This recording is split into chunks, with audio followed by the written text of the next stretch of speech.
Love gospel వీక్షకులందరికీ సర్వశుభాలు తెలియజేస్తున్నాం. ఈ వీడియోలో 2 విషయాల గురించి మాట్లాడదాం. రెండూ కూడా బెత్లెహేము గురించే. మొదటిగా బెత్లెహేము నక్షత్రం గురించి, యేసుక్రీస్తు వారు జన్మించినప్పుడు బెత్లెహేము నక్షత్రం గురించిన ఒక వివరణ అనేది ఈ డిసెంబర్ నెలలోనే వచ్చిన అప్డేట్. ఇది నాసా ప్లానెట్ సైంటిస్ట్ అయినటువంటి ఒక వ్యక్తి బెత్లెహేము నక్షత్రానికి సంబంధించిన మొట్టమొదటి శాస్త్రీయ బలమైన ఎక్స్ప్లెనేషన్ ఒకటి ఇచ్చారు.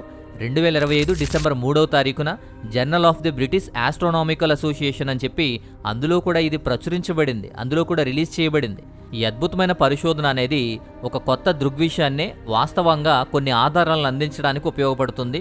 మార్క్ మ్యాట్నీ అనేటువంటి ఒక శాస్త్రవేత్త ఉన్నాడు, ప్లానెటరీ సైంటిస్ట్. అయిన నాసాలో ఆర్బిటరీ డేబ్రోస్ ప్రోగ్రామ్ ఆఫీస్లో ప్లానెటరీ సైంటిస్ట్గా ఉన్నాడు. ఈ మార్క్ మ్యాట్నీ ఎక్స్ప్లెనేషన్ ప్రకారం క్రీస్తుపూర్వం 5వ సంవత్సరంలో చైనీస్ ఖగోళ శాస్త్రవేత్తలు గమనించినటువంటి తోకచుక్క ఏదైతే ఉందో దాని చుట్టూనే ఈ యొక్క థియరీ ఉంటుంది. యేసుక్రీస్తు వారు పుట్టిన సమయంలో స్టార్ ఆఫ్ బెత్లెహేమ్ అని చెప్పి ఖగోళ శాస్త్రవేత్తంలో కొన్ని థియరీస్ ఉంటాయి. అయితే ఇక్కడ బ్రూమ్ స్టార్ అనేది యేసుక్రీస్తు వారు పుట్టినప్పుడు ఒక స్టార్ అనేది ఏర్పాటయింది, బట్ అది ఒక కమిట్ అని చెప్పి ఈ శాస్త్రవేత్త వివరించాడు. ఇది ఒక కమిట్ అని, ఒక తోకచుక్క అని మత్తయి సువార్తలో వివరించిన ఒక వింత ప్రవక్తన. ఎలా అయితే జ్ఞానులకు దారి చూపించడం, ఎలా అయితే జ్ఞానుకు కనిపించడం ఉందో అలాంటి ఒక విచిత్రమైనటువంటి ప్రవర్తన ఎలా ఉందో దాన్ని ఖచ్చితంగా ఇది వివరిస్తుంది అని చెప్పి ఈ ఎక్స్ప్లెనేషన్ అనేది ఇచ్చాడు. తూర్పు వైపు కదులుతూ దారి చూపిస్తూ జ్ఞానులను నడిపించి బెత్లెహేమ్ ఇంటి మీద కూడా స్థిరంగా ఆగి నిలబడి ఉండడం అనేది ఖగోళంలో సాధారణంగా నక్షత్రాలు కానీ గ్రహాలు కానీ అలా చేయలేవు. ఎందుకంటే రాత్రి ఆకాశంలో అన్ని వస్తువులు కూడా సాధారణంగానే భూమి యొక్క భ్రమణం కారణంగా తూర్పును లేచి పశ్చిమానే అస్తమిస్తాయి. కాబట్టి అలాంటి పోలికను మనం వర్ణించలేం, చూడలేం. కానీ ఈ తోకచుక్క మాత్రం భూమికి అసాధారణంగాను దగ్గరగాను 3,80,000 కిలోమీటర్లు 4 లక్షల కిలోమీటర్ల మధ్య ఇది ప్రయాణించి ఉండాలి. ఇంచుమించుగా భూమికి చంద్రుడికి ఉన్న దూరమంతా గ్యాప్ అనేది ఉంటుంది. దాదాపుగా ఎదురుగా ప్రయాణిస్తున్నప్పుడు, ఎదురుగా వెళ్తున్నప్పుడు భూమి యొక్క భ్రమణానికి సంబంధించి ఈ తోకచుక్క యొక్క కదలికలు దాదాపుగా శూన్యమైపోతాయి, కనిపించవు. ఎందుకంటే భూమి భ్రమిస్తున్నప్పుడు, ఇక్కడ జ్ఞానులు ప్రయాణిస్తున్నప్పుడు అదంతా కూడా ఒక ఆప్టికల్ భ్రమను సృష్టిస్తుంది. ఈ విషయాన్నే ప్లానెటరీ ఇంజనీరింగ్లో టెంపరరీ జియోసింక్రోనస్ మోషన్ అని చెప్పి పిలుస్తారు. భూమితో ఎదురుగా వెళ్ళేటువంటి మార్గంలో ఒక తోకచుక్క ఒకే చోట ఉండగలదు. అది మ్యాట్నీ చెప్పినటువంటి ఒక సైంటిఫిక్ వివరణ అనేది ఈ విషయాన్ని ఇక్కడ ప్రచురణ చేశారు. మత్తయి సువార్త 2వ అధ్యాయం 9-10 వాక్యాలు చూస్తూ ఉన్నప్పుడు జ్ఞానులు ఆ నక్షత్రాన్ని చూసి అత్యానందభరితులై ఆ శిశువు ఉండిన చోటు వరకు కూడా వారికి ముందుగా నడిచెను అనేటువంటి వివరణ మనం చూస్తాం. ఆ నక్షత్రం వారికి ముందుగా వెళ్ళింది. జ్ఞానులు యెరూషలేం నుంచి సౌత్ బెత్లెహేమ్ వైపు వస్తూ ఉన్నప్పుడు తోకచుక్క దక్షిణ ఆకాశంలో కనిపించింది. సాధారణంగా తూర్పు నుంచి పడమర వరకు కూడా కదిలేటువంటి వారి ప్రయాణానికి ముందు కదులుతున్నట్టుగా ఒక ఇల్యూషన్ అనేది క్రియేట్ చేసింది అని చెప్పి మ్యాట్నీ చెబుతున్న విషయం. ఇక రెండోది, ఆ నక్షత్రం ఆ ఇంటి వరకు కూడా వచ్చి ఆగింది, నిలబడింది. తాత్కాలికంగా ఈ జియోసింక్రనస్ ప్రభావం వల్ల తోకచుక్క నేరుగా తలపైకి ఆగిపోయినట్లుగా కనిపిస్తుంది. ఇది నేచర్లో జరుగుతున్నటువంటి నిశ్చలంగా నిలబడేటువంటి ఒక ఆప్టికల్ ఇల్యూషన్ అనేది క్రియేట్ చేస్తుంది అని చెప్పి ఈ యొక్క మ్యాట్నీ చెబుతున్న విషయం. ఇక మూడో విషయం, ఆ నక్షత్రం కదలడం, వారికి దారి చూపించడం కూడా, అంటే కదిలినట్టు జ్ఞానులు చూశారు. సో మ్యాట్నీ చెబుతున్న విషయం ఏంటంటే క్రీస్తు పూర్వం 5వ సంవత్సరంలోనే ఇలాంటి ఒక కమిట్ అనేది వచ్చింది అని చెప్పి ఆ తోకచుక్క ఆకాశంలో పైకి లేచినప్పుడు యెరూషలేముకి బెత్లెహేముకి వెళ్లే మార్గము దాదాపుగా అది కనిపిస్తుంది అని, దక్షిణం వైపు వెళ్లేటువంటి ప్రయాణికులకు ఖగోళ మార్గదర్శిగా అది కదులుతున్నట్టు, దారి చూపిస్తున్నట్టు కనిపించి ఉండొచ్చు అని చెప్పి ఈ మ్యాట్నీ చెబుతున్న విషయం. ఇక నాలుగోది, పగటిపూట కనిపించింది కూడా.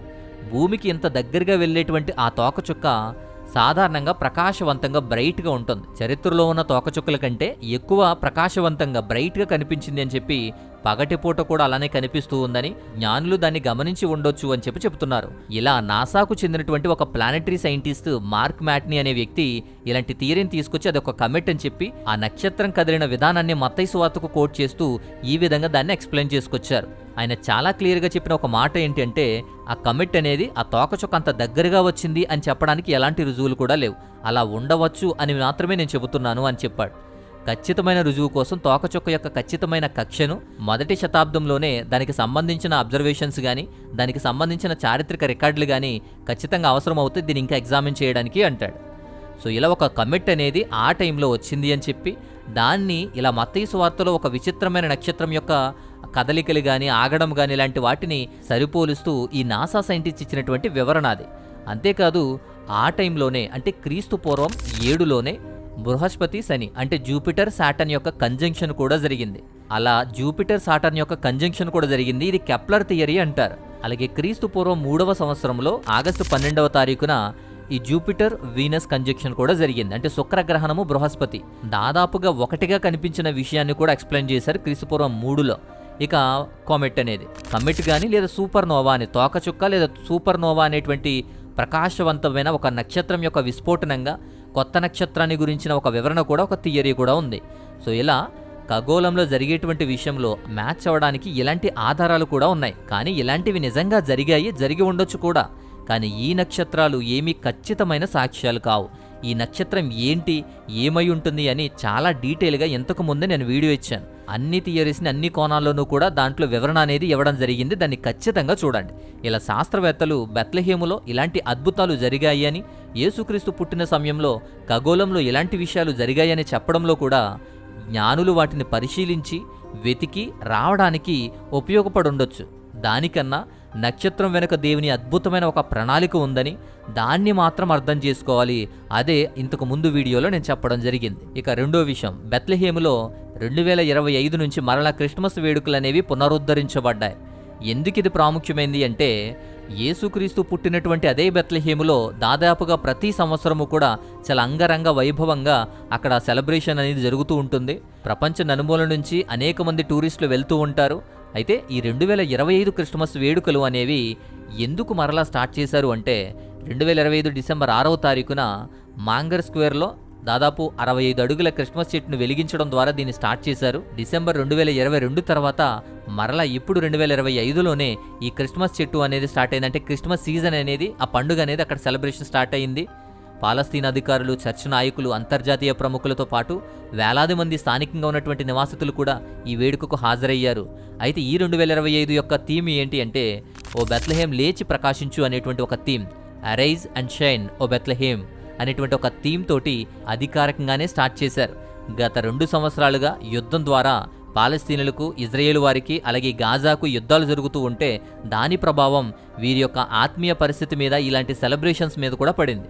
గత 2 సంవత్సరాలు బెత్లెహేమ్ యొక్క ఆర్థిక వ్యవస్థ అనేది నాశనం అయిపోయింది. బెత్లెహేమ్ యొక్క ఇన్కంలో 70% టూరిజమే ఉంటుంది. సో అది కుప్పకూలిపోయింది. 2023 ప్రారంభంలో హోటల్ ఆక్యుపెన్సీ అంతా కూడా 80% పడిపోయింది. నిరుద్యోగం కూడా దాదాపు 14% నుంచి 65%కి పెరిగిపోయింది. అక్కడ నివసించే క్రిస్టియన్స్ కానీ, ముస్లిమ్స్ కానీ అలా ఇతర పనుల కోసం నగరం నుంచి వెళ్ళిపోయారు. సో చిన్న క్రైస్తవ సమాజాలు కూడా విస్తరించింది. కుటుంబాలు వాటి యొక్క మెయింటెనెన్స్ కోసం కానీ, స్కూల్ ఫీజులు చెల్లించడం కోసం కానీ, సెలవు దినాన్ని జరుపుకోవడం గురించి కానీ ప్రత్యేకంగా ఇవేం చెప్పక్కర్లేదు. 2024లో కూడా ఈ పాలస్తీనా బాధితులకు సంఘీభావంగానే క్రిస్మస్ వేడుకలు పూర్తిగా రద్దు చేశారు. దాని ఫలితంగానే ఆనందం లేని క్రిస్మస్ అని, దుఃఖంతో కూడిన క్రిస్మస్ అని వర్ణించేవారు. ఎందుకంటే వరుసగా 2 సంవత్సరాలు కూడా వారు సంతాపం చెందుతూనే ఉన్నారు. గాజా వివాదం కారణంగా 2 సంవత్సరాలు రద్దు చేయబడిన ఈ ప్రజా వేడుకలు, ఈ క్రిస్మస్లు అనేవి 2025లో బెత్లెహేమ్లో మరల ఈ క్రిస్మస్ నుంచి స్టార్ట్ చేశారు. ఇదంతా క్రిస్మస్ కోసం అనుకోకండి. క్రిస్మస్ గురించి, అక్కడ సెలబ్రేషన్ గురించి మాట్లాడట్లేదు. యేసుక్రీస్తు వారి జన్మస్థలానికి, ఆ క్రిస్మస్ వేడుకకు, ఆ బెత్లెహేమ్ నగరానికి అనేక మంది టూరిస్టులు, యాత్రికులు, పర్యాటకులు అందరూ కూడా రావడానికి సిద్ధం చేస్తూ ఉన్నారు. వారికి వెల్కమ్ చెబుతున్నారు. మరల ఈ బెత్లెహేమ్ నగరం అనేది ఆనందంతో వేడుక జరుపుకుంటుంది అని చెప్పడానికి.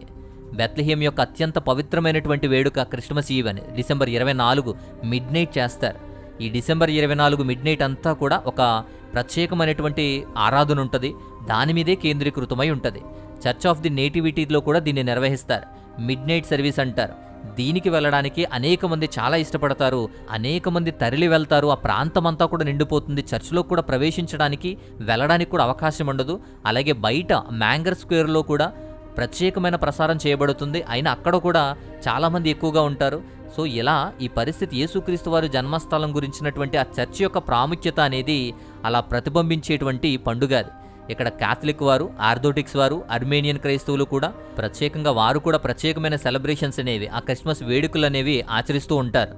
బెత్లెహేమ్ నగరంలో ఇలా అనేక మంది, ఎన్ని డినామినేషన్స్ ఉన్నా సరే అక్కడ క్రైస్తవ విశ్వాసం అనేది డిసెంబర్ 25 తర్వాత కూడా, డిసెంబర్ 24 మిడ్నైట్ సర్వీస్ నుంచి, డిసెంబర్ 25 క్రిస్మస్ నుంచి, తర్వాత జనవరి 7వ తారీఖు వరకు కూడా ఆర్మేనియన్ క్రైస్తవులు కానీ ఆర్థోడాక్స్ క్రైస్తవులు కానీ జనవరి 7వ తారీఖు వరకు కూడా జరుపుకుంటారు.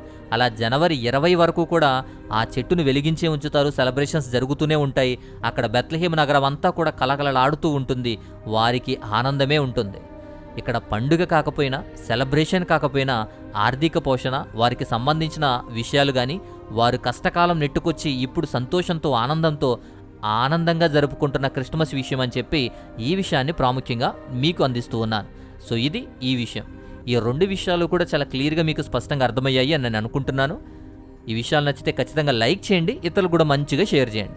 మరొక అద్భుతమైనటువంటి మంచి వీడియోతో మరలా నేను వస్తాను. అంతవరకు దేవుని యొక్క మహా ఉన్నతమైన కృపా కాపుదల మీకు తోడయుండి బలపరచునుగాక. ఆమేన్.